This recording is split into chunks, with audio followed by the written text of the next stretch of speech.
Hey gang, welcome to Off the Rack. I'm Sal. I'm Ben. And I'm Tiffany. Today we're going to talk about Captain America Sam Wilson #7, written by Nick Spencer with art by Daniel Acuna, and so many more, celebrating the 75th anniversary of Steve Rogers.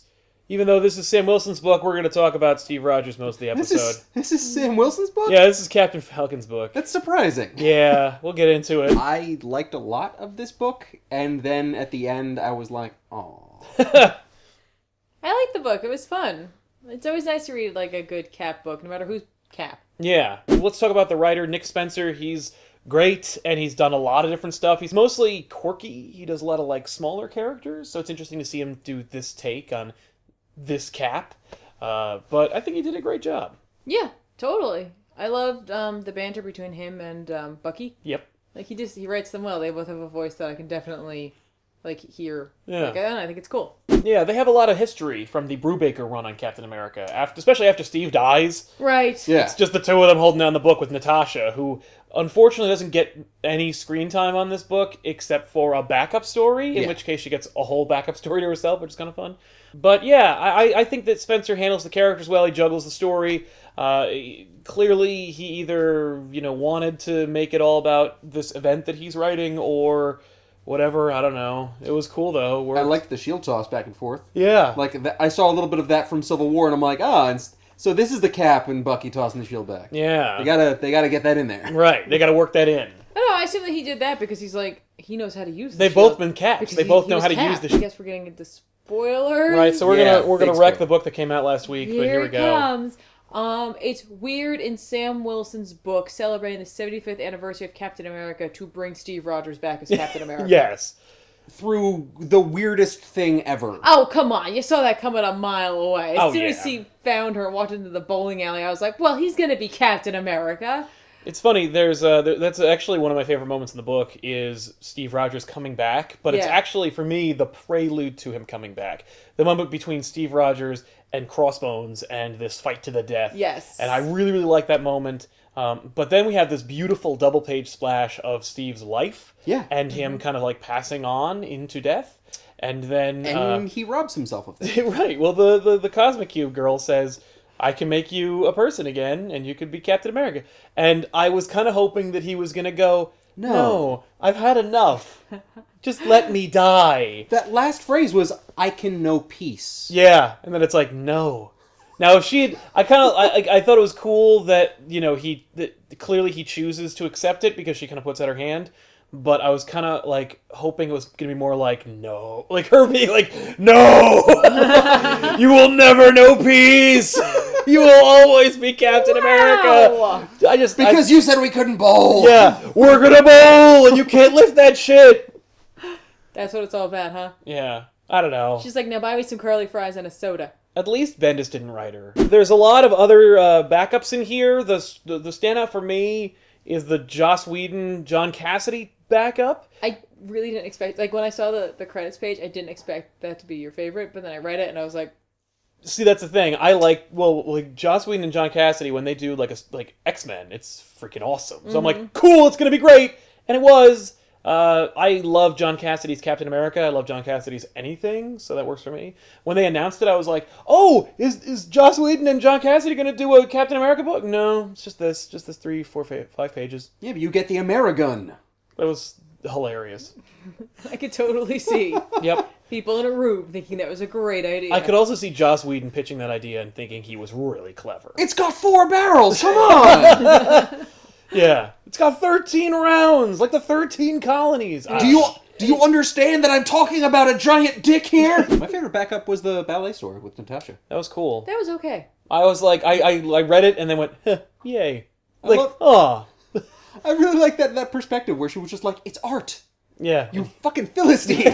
Captain America, Sam Wilson, #7, came out last week. It was a lot of fun. I think if you like Cap in any form, you were going to like the story. Oh no, it's a great read. It's really weird. Yes. And it's going to be confusing moving forward. It could have just been like a one-shot. It should have just been called Captain America 75 Years of Greatness or something and then just done the story Yeah, but there. they gotta get to a certain place at a certain Also, they wouldn't have time. guaranteed people would have bought the issue where Steve Rogers comes back.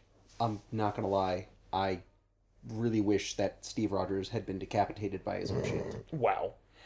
I feel bad saying that because I love him, But if you're going to move forward, and I didn't want Cap to have to back. be a soldier again. I wanted Yeah. him to, like, get some rest.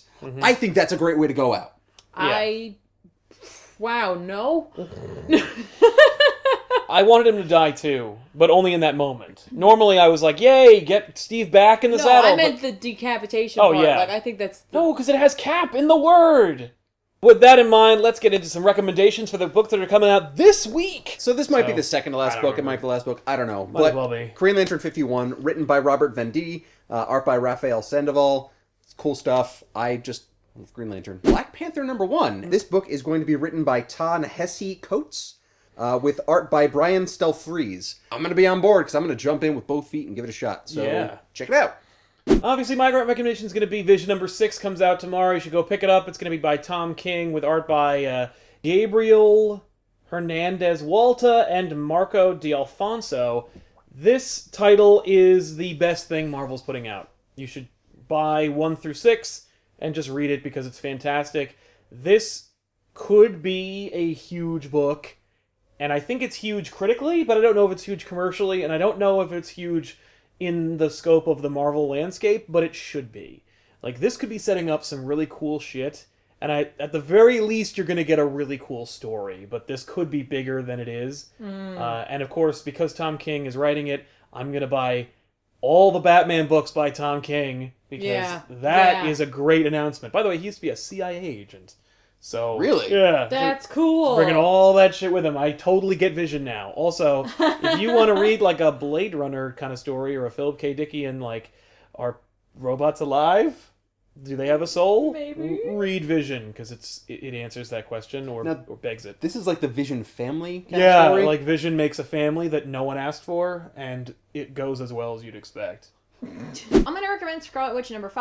I've been enjoying it, and everybody recommended it to me.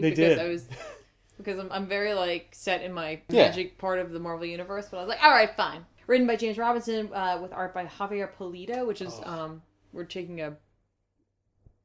Time jump? No, we're moving away from the other artist who was there before, so we switched artists. So, I don't know, I'm enjoying it. Still knocking it out of the park with the covers, too. Yeah, those covers are amazing. Covers are freaking awesome! The other thing I'm going to recommend from Marvel, I got 2 books from Marvel this week.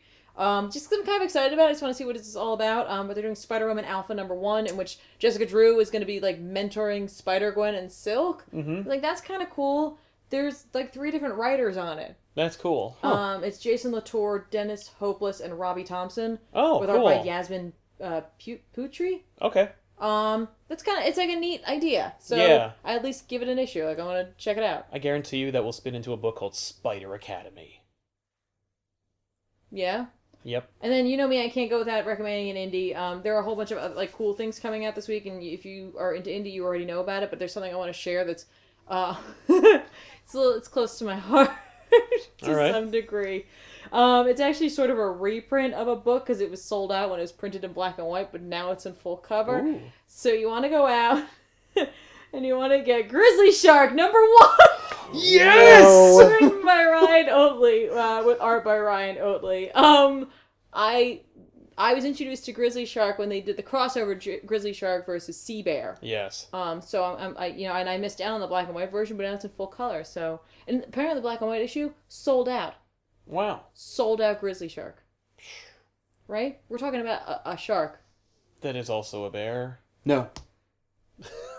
I don't remember how it works. Well, essentially he's a land shark. That's it. He's a land shark. Whatever. That's cool, I guess. Don't say I guess. You know it's cool. Hey, if you like indie stuff, you should also check out Tiffany's episode of Hack and Splash Page. Back from the Dead, Manifest Destiny, right over Ben's head. Check it out. It's really cool. That's right.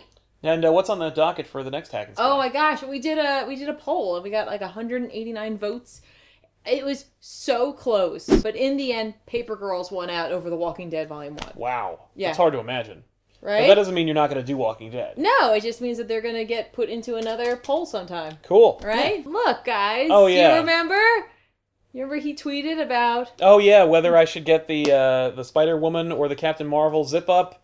She got the Captain Marvel zip-up. I did! Sweet. It's awesome. Yeah. We'll see you next week with another episode Off the Rack. Thank you so much for watching. I'm Sal. I'm Ben. And I'm Tiffany. See you next week.